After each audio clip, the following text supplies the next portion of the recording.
Thank you very much. Thank you. There are days when I wish I hadn't been there. There are moments when I try to forget the things that I saw, the things that I heard that soul-crushing morning at the firehouse in Sandy Hook, Connecticut. The grief, the unending, mind-altering, paralyzing sorrow that comes with losing a child to gun violence, it is unimaginable, and only those who live it know it. In Newtown, Connecticut, families of 20 first graders and their 6 teachers, they live with it every minute of every day.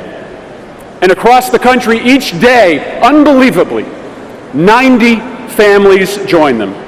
My oldest son is the same age as those kids in Sandy Hook. He just finished first grade. My wife and I are the same age as those parents. And I am furious. I am furious that in 3 years since Sandy Hook, 3 years of almost daily bloodshed in our cities, the Republican Congress has done absolutely nothing to prevent the next massacre. It stokes inside me a sense of outrage that I've never felt before.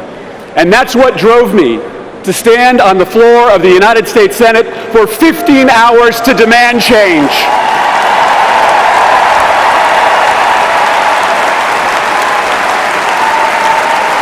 And I'm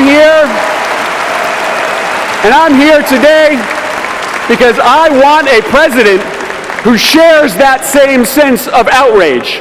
Outrage that the gun lobby fights to keep open glaring loopholes that 90% of Americans want closed. Outrage that a suspected terrorist can walk into a gun store and walk out with a military-style semi-automatic weapon. Now, Hillary Clinton, she didn't have to make fighting gun violence a centerpiece of her campaign. Frankly, I'm sure people told her that it wasn't worth the political risk. But she held firm. She stood up to the NRA, and Hillary Clinton pledged to take Washington back from the gun lobby. And Donald Trump, when he sees gun violence devastating our communities, it's just like everything else. He sees it as an opportunity. Another opportunity to convince Americans that they should fear one another. Another opportunity to do the bidding of the gun lobby. Listen, 90% of Americans want our background check system strengthened and expanded to cover more gun sales so that dangerous weapons don't fall into the wrong hands. But Trump says that in his first hour in the Oval Office, he'll roll back safeguards that we already have. And even more sinister, Trump said that by the end of his first day in office, he'll mandate that every school in America allow guns in their classroom. Think about that for a moment. Of all of the things that Donald Trump could have promised to do on his first day in office, he chose weakening background checks and putting guns in elementary schools. This is a fate that we cannot accept. And so, my friends, there is no reason to feel helpless about the horrifying trajectory of cascading massacres. Because you know what?